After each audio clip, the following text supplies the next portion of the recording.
no consigues un objetivo inmediato, en ese objetivo fracasas. Y Cruz Azul en ese fracasó de la Leagues Cup y no anda bien en este momento. Pues sí, no anda bien en el funcionamiento, las lesiones lo han mermado, esa es la realidad. También viene un panorama muy importante para Joel Wiki, la capacidad de cohesión de grupo y saber cómo tener una resolución inmediata para levantar de nuevo el ánimo al equipo. Pero lo dijiste tú, es jornada 4, que al final tienes que rescatar ese envío anímico, pero también permearlo a la cancha. Siempre lo he dicho, las lesiones, insisto, cuando tienes a Dita y a Piovi en la cancha es otro liderazgo a cuando tienes a Alan Montes y a Chiquete, esa es una realidad. Después, la media cancha, Palavecino, Paradela, cuando son intermitentes, le cuesta, pero creo que no le veo un gran problema. Está a tiempo para ver qué tanta respuesta tiene el cuerpo técnico de Cruz Azul. No se tiene que poner nervioso, Wiki. No, porque a mí me parece que las 3 derrotas, que son ciertas, 3 en los últimos 5 partidos, se pueden explicar de distintas maneras, una por una. Y brevemente diría, contra Atlante, un 11 inicial completamente alterno. Claro. Luego entraron de cambio Lira, Charlie, Paradela, pero 11 inicial alterno, no les alcanzó. Que se le cuestionó a Wiki que había ¿Te acuerdas? subestimado. Rotado. Como que subestimó al Atlante y luego ya no le alcanzó porque hay un penal de Dita y falló un penal el Toro, etcétera. Luego en Chicago, gol de último minuto que parece una desconcentración muy grave de Cruz Azul. Y en Tijuana, lesiones graves, importantes como Dita y Piovi fuera de circulación y tienes que jugar con Montes, que sí se vio muy mal, la verdad. Entonces las 3 derrotas me parece que se pueden explicar. Es un hecho que han perdido 3 de los últimos 5 partidos, pero hasta circunstanciales me parecen las Sí, la de Chicago es porque no sé, decide Cruz Azul atacar, de repente le responden. Era un empate clavado. Era un empate en donde clasificaban los dos. Por eso después la reacción ahí de Berhalter con Wiki es así como que, Berhalter, ¿qué pasó? O sea, ¿por qué atacaste? Sí. Entonces te respondimos y hicimos el gol. Fue un error de último momento, pero estaba clasificado. Lo de Atlante está muy claro que Atlante respondió muy bien e hizo un gran partido a la máquina. Y acá las lesiones. Entonces, yo honestamente no veo ningún foco rojo en Cruz Azul, a 4 puntos del líder. Es cierto, lugar 10 de la tabla, va fecha 4. No veo foco rojo en este momento. Es normal hasta cierto punto lo que está pasando con Cruz Azul. Y lo de la Leagues Cup, oye, eres campeón de la CONCACAF, eres campeón de la Liga. Qué bueno que se cepillaron rápido ya este partido sin querer, este torneo sin querer, pero la Liga yo los veo sin problema, no le veo mayor bronca. Llama la atención porque con Wiki, partido que dirigía, partido que ganaba. Wiki, lo atípico o lo anormal era eso, ¿no? Esa racha en la que había arrancado fue el Wiki. No, y la Leagues Cup quería ganarla. Sí, quería claro, ganarla y le enfrentó que lo con quería seriedad. hacer. Quería ganarla. Y como quiere ganarla ahora América, Monterrey, León, Toluca, obviamente quieren ganarla. No hay otro roce internacional ahorita, por más que haya que mejorar esa liga, quitar esa enorme ventaja para estadounidenses, obviamente. Esta no es para medir qué liga es mejor, no, porque para eso tendrían que ser partidos de ida y vuelta. Pero en este caso Cruz Azul competía nada más con los equipos mexicanos. Juegas contra estadounidenses, pero a los que tienes que ganarles a los mexicanos. Tienes que ubicarte después de 3 partidos entre los 4 primeros. Ese cuarto lugar que le arrebató el Monterrey al final con esa derrota de Cruz Azul. O sea, sí es un fracaso, intentaron ganarlo y a esto hay que añadirle este inicio que sí es inquietante, no para nada crisis, por supuesto, ni alarma, pero después de 4 jornadas en tu torneo interno, estás en el 9º, 10º lugar para Cruz Azul, para la forma en que cerró el otro torneo, campeón con todo merecimiento, arranca como principal candidato, sí es por lo menos inquietante. Además, el nivel de exigencia que ha sabido autoimponerse ese equipo históricamente y sobre todo en los tiempos recientes. Yo creo que esta será una oportunidad de conocer otra faceta de Joel Wiki como director técnico. Ha sido muy sensato, ecuánime, pragmático, ha tenido obviamente sus aciertos, sigue teniéndolos al dar la cara, no ha caído en triunfalismo ni mucho menos, sereno, sensato, pero después también llega un momento en que el jugador puede dejar de creerte, ya no lo convences igual, es un plantel muy completo, es un plantel redondo que sí tendría que reajustar algunas cosas para no permitirse eso, estar abajo de la media tabla, ni siquiera después de 2 jornadas, ya no digamos más. A la espera de lo adelante. que pase con Lira, ya no solo es la salida de Lira, sino si Cruz Azul tendría tiempo de moverse para traerle un sustituto a un pilar del equipo. Aunque el cierre con Amaury García en la liguilla fue fenomenal, fue de lo mejor de Cruz Azul en esos partidos. Otro tema que tiene que arreglar Cruz Azul, porque además de las ausencias En el partido contra Tijuana, que bien mencionas, Desi, tiene problemas atrás Cruz Azul. Eso sí, lo tiene que arreglar. 8 goles en contra en el arranque del torneo son muchos. Sí, como errorcitos. El Ledita, por ejemplo, Sí, sí. que termina el partido Exacto. contra Atlante. Claro. Detalles, ¿no? Que se pueden ajustar. Por eso yo digo que no, para mí no hay Y se pueden mayor rachar. Va contra Atlas, Necaxa, Santos y América. Esos últimos, o los 3 que acabo de enlistar, sin contar el América, que puede ser un duelo interesante el 12 de septiembre, se enracha, gana sus 9 puntos y está en la conversación en cuarto, tercer lugar de la tabla general. El torneo pasado es el mejor ejemplo. Claro que con el Arcamón, pero pasaron 9 juegos seguidos sin ganar. Le dan las gracias, llega Wiki y salió campeón, ¿no? Tenía mucho colchón de lo que había hecho al Eso, arranque del muy buen torneo. trabajo. Y 16 de septiembre, porque ya hay que empezar a tenerlo presente, en Miami, Campeones Cup. Cruz Azul se disputa un Ese es título otro. contra Messi y Miami en la Florida. Ese es otro. Otro título para Ese Wiki. ya me Sí, pierdo, sí. ese que lo juega, el campeón de Leagues aquí- Cup. No, el campeón de aquí con el campeón Sí, de allá, claro. Campeones Cup, 16 de Mira. septiembre. Cup. Otro de esos torneos que se inventaron, o bueno, este es un No, pero- partido que se No, y- inventaron un por un partido- título, pero a un partido, Wiki que ya ganó Liga y campeón de campeones, querrá Campeones Cup. 16 Yo de creo que para mí sabe más ese Campeones Cup que la Leagues Cup. La verdad, Sí, sí. pues sí, y más realmente. porque viste mucho si es contra Miami y Messi al que Claro, vences, ¿no? por supuesto. Que es el ¿Y rival. va a ser también en sede neutral? ¿O No, va a ser- Miami. Ah, mira. En casa de... Miami. Messi no sale de Miami, claro. Ok, ok. él está ahí como push, muy bien. Ahí les cuento cómo nos Hay va. niveles. Ahí les cuento cómo nos va en el Diría mi partido. amigo el aguacatero, hay niveles. Pausa y venimos. Bueno, pues a la espera de que el tema picante, el de Armando González, se termine por hacer oficial del lado de Guadalajara, porque en Grecia ya lo hacen, pasamos a lo extra picante. Tiene que ver con la racha de los Tigres. 9 partidos seguidos sin ganar. Y yo me acuerdo que Sergio dijo la semana pasada que este era el peor momento de la historia reciente de Tigres, que la podríamos llevar a ¿qué? ¿10, 15 años? ¿Por ahí, más o menos? Sí, más de 15. Más de 15, dices tú. Más de 15 porque este diciembre se van a cumplir 15 años de que el Tuca y los Tigres rompieron aquella sequía de casi 30 años, Robert, te acordarás, contra Santos. En 2011, sí. 2011, diciembre de 2011. Entonces, ya son 15 años este 11 de diciembre de la seguida de títulos del Tuca y luego Siboldi, etcétera.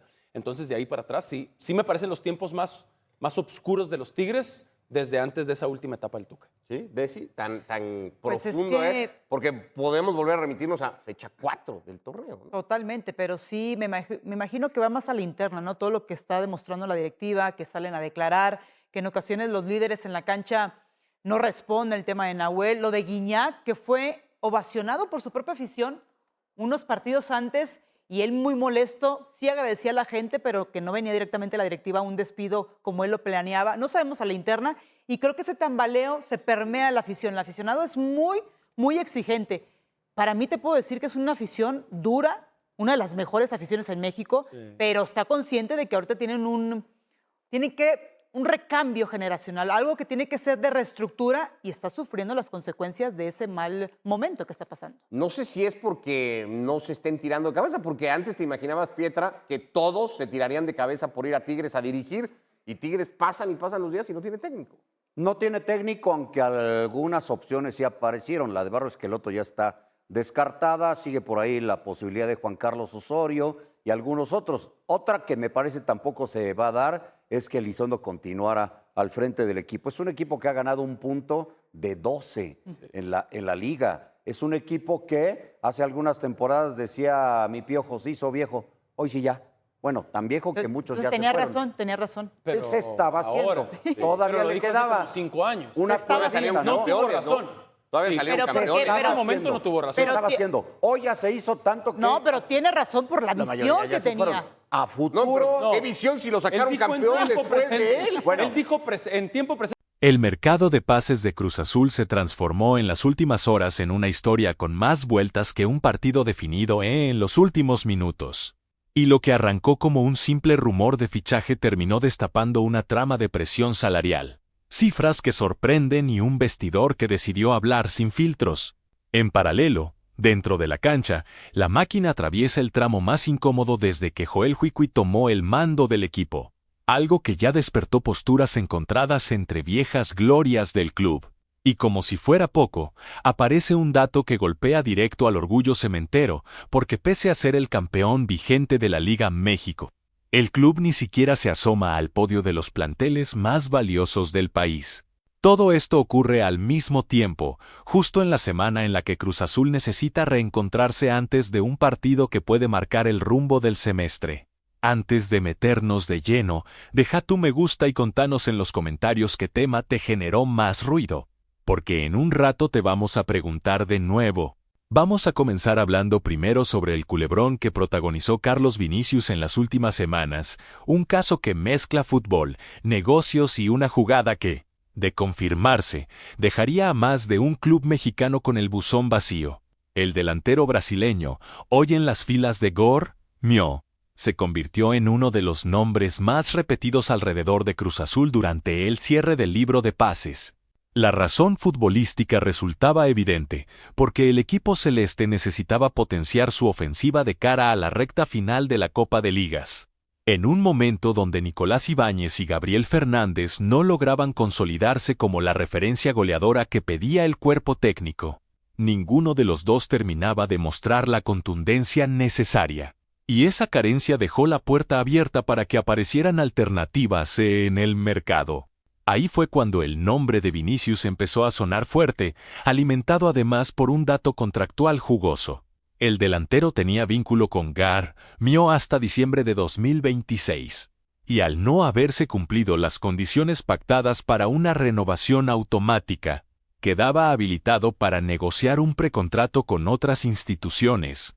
De hecho, versiones surgidas en Brasil ya hablaban de interés desde México, Estados Unidos, Arabia Saudita y otros mercados, dejando claro que la situación del jugador estaba lejos de ser un tema menor, ya que no todos los días un delantero de su recorrido queda libre de negociar su futuro en pleno mercado de pases.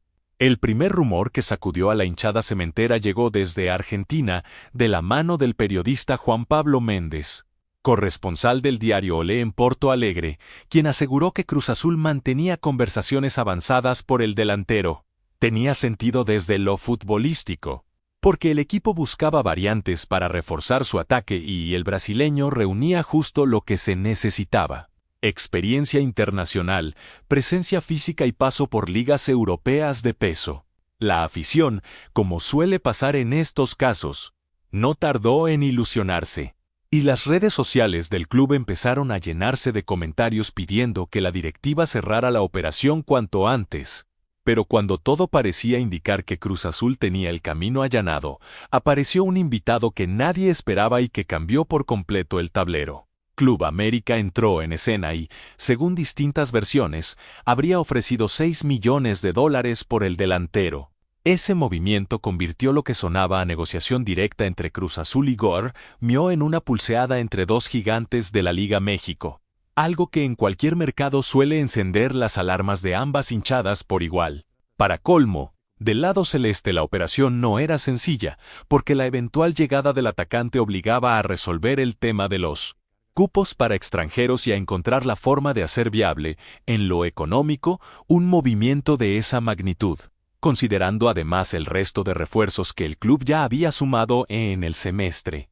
Y acá viene el giro que nadie vio venir. Según una investigación reciente publicada por Bolaveb México, el supuesto interés de Club América no habría respondido a una negociación real, sino que formaría parte de una jugada mediática pensada para inflar el valor de mercado del delantero.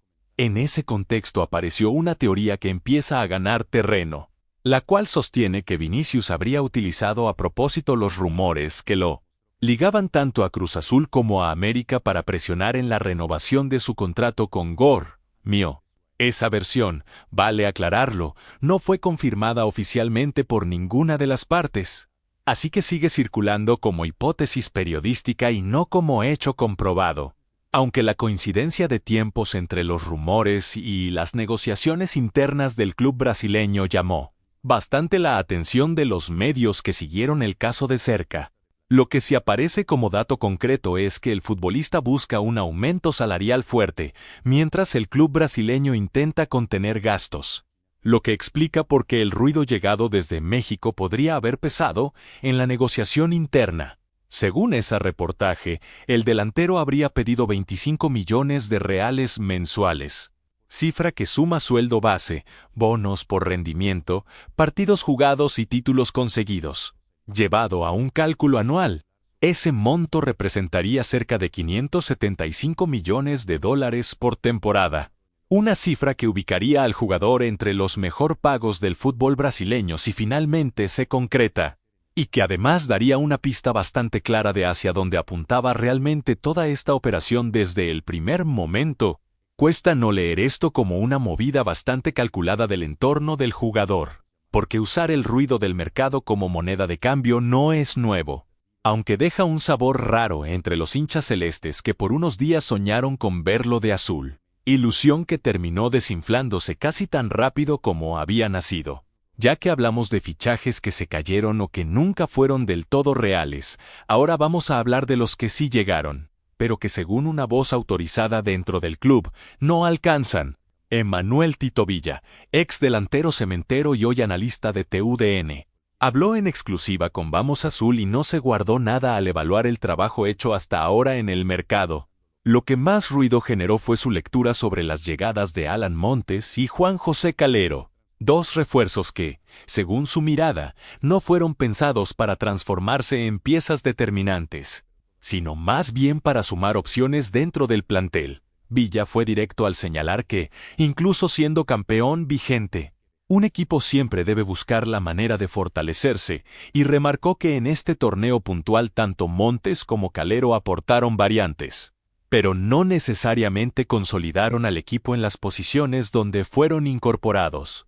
Fuerte, ¿no?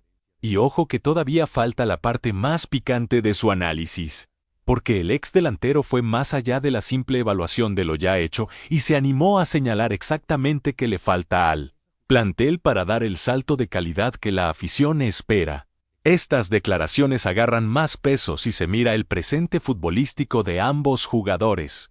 Alan Montes debutó hace poco en la Liga México reemplazando a Willer Dita y a Gonzalo Piovi, con un rendimiento irregular en sus primeras presentaciones, algo que no pasó desapercibido para la prensa especializada ni para los propios hinchas que siguieron de cerca sus primeros minutos. Juan Calero, en cambio, todavía no sumó minutos en primera división y sigue relegado al banco, algo que refuerza lo que planteó Villa sobre que ambas incorporaciones llegaron más como refuerzo numérico que como apuesta futbolística consolidada. Consultado sobre qué posiciones cree que Cruz Azul todavía debería reforzar, el ex atacante fue puntual al mencionar la necesidad de sumar un extremo con desequilibrio. Explicó que desde hace tiempo se viene hablando de la importancia de tener variantes por las bandas, algo que en parte se intentó resolver con la llegada de Rotondi más adelante en cancha. Recordó también que la temporada pasada uno de los ajustes de Huicui fue mover a Cristian Ebra como extremo en algunos tramos de los partidos. Una solución que funcionó, pero que a su entender no reemplaza tener un jugador específico para esa función, algo que a mediano plazo podría condicionar las variantes tácticas del entrenador en partidos donde el equipo necesite desequilibrar por afuera. La segunda posición que, según Tito Villa, Cruz Azul debería reforzar es el lateral derecho, sector donde hoy Jeremy Márquez viene sumando minutos con un rendimiento que el propio Villa calificó de positivo, aunque con algunos matices defensivos que no pasaron inadvertidos. Reconoció que Márquez responde bien en líneas generales, pero marcó que en el último partido tuvo dificultades a la hora de defender su sector, algo entendible considerando que no es su posición natural, ya que suele desempeñarse también como volante cuando el esquema lo requiere. Por eso insistió en que el club necesita un lateral de oficio que compita directamente con Márquez y que, de paso, aporte solidez en una zona que hoy genera dudas. Sobre todo pensando en la exigencia física y táctica que impone la liguilla en los tramos decisivos del semestre. Y mirando el historial reciente de fichajes del club, algo hace ruido. Porque en las últimas 3 ventanas de mercado Cruz Azul priorizó nombres para el medio y el ataque, dejando bastante relegada la banda derecha defensiva. Una zona que en más de una ocasión terminó siendo determinante en partidos cerrados. No extrañaría nada que en las próximas semanas aparezca un movimiento justo en esa posición. Sobre todo cuando una voz con peso como la de Villa pone el foco ahí encima lo hace de manera pública. Contanos en los comentarios si vos también crees que Cruz Azul necesita un lateral urgente, porque el debate está abierto y las opiniones, como siempre, están divididas. Cambiando de tema, y ya que hablamos del funcionamiento del plantel, es imposible no meterse de lleno en el momento futbolístico que atraviesa Cruz Azul, sin dudas el capítulo más delicado desde que Juicui llegó al banco. El equipo pasó, en cuestión de semanas, de la euforia por un nuevo título a lidiar con derrotas seguidas, una eliminación internacional y dudas crecientes sobre su funcionamiento colectivo. Algo que hace apenas un mes hubiera sonado impensado para cualquier hincha celeste. El golpe más reciente llegó en Tijuana, donde el equipo celeste sufrió su segunda caída consecutiva en el Apertura 2026. Resultado que lo dejó afuera de la zona de clasificación directa a la liguilla y que profundizó una mala racha que ya venía siendo expuesta desde la eliminación en la Copa de Ligas. Repasemos el combo completo, porque no es poca cosa. Cruz Azul cayó ante Atlante en la tercera jornada del torneo local. Después viajó para disputar la Copa de Ligas 2026 y quedó eliminado en primera ronda tras una derrota inesperada frente a Chicago Fire, y como si fuera poco, al volver a la competencia doméstica también perdió, esta vez ante Xolos. La suma de estos resultados armó un cóctel complicado que instaló, por primera vez desde que asumió Juicui, la palabra crisis en el entorno cementero, un término que rápidamente empezó a circular en programas deportivos y redes sociales. Pero acá aparece un dato que explica bastante de lo que pasó, y viene directo desde adentro del vestidor. Después de varios días buscando explicaciones a esta caída de rendimiento, el propio plantel decidió romper el silencio. Según pudo saber el periodista Miguel Ángel Arizpe en su columna en Medio Tiempo, una fuente interna del vestidor reveló que el motivo central detrás de este bajón físico y futbolístico tuvo que ver con el desgaste acumulado durante agosto.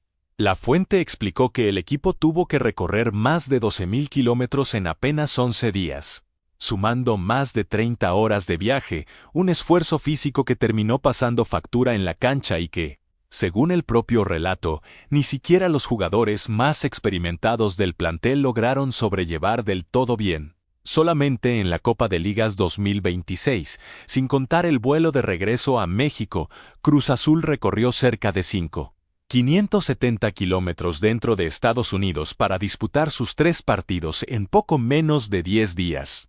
Una logística que sin dudas condicionó la puesta a punto física del plantel. Si a esto se le suma que el equipo disputó 8 partidos entre el 17 de julio y el 16 de agosto entre Liga México, campeón de campeones y Copa de Ligas, el desgaste deja de ser una excusa y empieza a sonar a explicación razonable, sobre todo si se piensa en la cantidad de viajes internacionales que tuvo que afrontar el plantel en un lapso tan corto de tiempo. 11, según cuentan, no aguantaron más. Y la frase se volvió viral dentro del entorno del club, replicada una y otra vez por hinchas que buscaban entender qué había pasado con el equipo campeón. En medio de este panorama, una voz con mucho peso salió a bajarle el tono a las críticas hacia el entrenador. Carlos Hermosillo, ídolo histórico del club, analizó la situación de la máquina en el programa La Última Palabra de Fox Sports y dejó en claro que, más allá de los resultados recientes, sostiene una mirada positiva sobre el trabajo de Joel Juicui. El delantero reconoció que la mala racha era, hasta cierto punto, inevitable, y consideró que forma parte del proceso natural que atraviesa cualquier entrenador al frente de un plantel, más todavía en un club con la exigencia histórica de Cruz Azul. Su lectura, eso sí, estuvo lejos de sugerir que lo ocurrido en las últimas semanas alcance para poner en duda todo el trabajo realizado hasta el momento. Y remarcó que el proceso del entrenador merece continuidad pese al ruido externo. El respaldo de Hermosillo, sin embargo, no llegó gratis. El exjugador celeste puso el ojo en un punto que puede incomodar puertas adentro, relacionado con la cantidad de asesores que hoy rodean al cuerpo técnico, remarcando lo importante que es cuidar la dinámica interna del plantel para evitar tensiones justo en un momento sensible. Una advertencia que no pasó inadvertida entre quienes siguen de cerca el día a día institucional del club. Palabra de ídolo, pero con letra chica incluida. Pese a las críticas y a la advertencia de Hermosillo, Cruz Azul atraviesa una circunstancia que, en los hechos, podría terminar jugando a favor de Wiki. Por primera vez desde el arranque de la temporada, el entrenador cuenta con una semana completa para trabajar con su plantel, sin la urgencia de preparar un partido de forma casi inmediata. La participación en la Copa de Ligas había obligado al equipo a viajar miles de kilómetros, achicando el tiempo disponible para la recuperación física de los jugadores, algo que sin dudas repercutió en el funcionamiento colectivo de las últimas semanas. Ahora, con la eliminación ya confirmada en ese certamen, Wiki tiene varios días para volver a poner en forma a sus futbolistas, ajustar cuestiones tácticas pendientes y, sobre todo, tomar decisiones sin la presión habitual del calendario recargado. Esta semana de trabajo agarra especial relevancia si se tiene en cuenta que el próximo compromiso de Cruz Azul será este sábado, 22 de agosto frente a Atlas por la quinta jornada de la Apertura 2026. Partido que se perfila como una verdadera prueba de fuego para saber si el equipo logra reencontrar el rumbo antes de que la crisis se instale de manera definitiva. Hay algo que llama la atención en todo esto, y es que a veces el respaldo de una figura histórica pesa más que 10 conferencias de prensa. Y ese podría ser justo el envión anímico que le faltaba al plantel para dar vuelta a la página de una vez por todas. Todavía sobre el presente del club, y ya que venimos hablando del funcionamiento deportivo, hay que meterse en un dato que resulta llamativo para cualquier hincha cementero, relacionado directamente con el valor económico del plantel. Según la información publicada por Transfermarkt, Cruz Azul no ocupa el primer lugar entre los equipos más valiosos del fútbol mexicano, y ni siquiera aparece entre los 3 primeros puestos de ese ranking, algo que contrasta fuerte con su condición de campeón vigente de la Liga MX, de acuerdo a los valores de mercado difundidos por el portal especializado. La máquina está valuada en 8.873 millones de euros, cifra que la posiciona como el cuarto plantel más valioso de la Liga Mexicana. Este dato agarra una dimensión particular si se piensa que el equipo que hoy ostenta el título del torneo no es el que mayor valor de mercado tiene dentro del certamen, ya que por delante aparecen Chivas, América y Toluca. 3 clubes cuya valuación supera a la de los cementeros pese a que ninguno de ellos levantó el trofeo la última vez. Raro, ¿no? Ser campeón y no estar ni cerca del podio económico. En el detalle del ranking, Chivas encabeza la lista de los planteles más valiosos de la Liga México con 10.833 millones de euros. Seguido de cerca por América, que llega a los 10.065 millones de euros. Ambos clubes son, de hecho, los únicos que hoy superan la barrera de los 100 millones de euros en valor de plantilla. Una diferencia que marca bastante la distancia económica respecto al resto de la liga. Toluca se ubica en el tercer lugar con 9.250 millones de euros, superando a Cruz Azul pese a que este último es el actual monarca de la competencia. Detrás del conjunto celeste, que como dijimos ocupa el cuarto puesto con 8.873 millones de euros, aparece Monterrey, que cierra el top 5 con una valuación de 7.443 millones de euros. Dentro del propio plantel de Cruz Azul también hay diferencias marcadas entre los futbolistas más valiosos según esta plataforma. Eric Lira encabeza ese listado como el jugador más cotizado del equipo, con un valor de mercado de 14 millones de euros, quedando bien por delante del resto de sus compañeros que integran el top 5 interno. En segundo lugar aparece José Parilla, valuado en 9 millones de euros, otro de los activos importantes del club en lo económico. El tercer puesto es para Jeremy Márquez, con una valuación de 7 millones de euros, mientras que la lista sigue con Kevin Mier, tasado en 6 millones de euros. Cierran este top 5 dos defensores con una valuación idéntica de 55 millones de euros cada uno.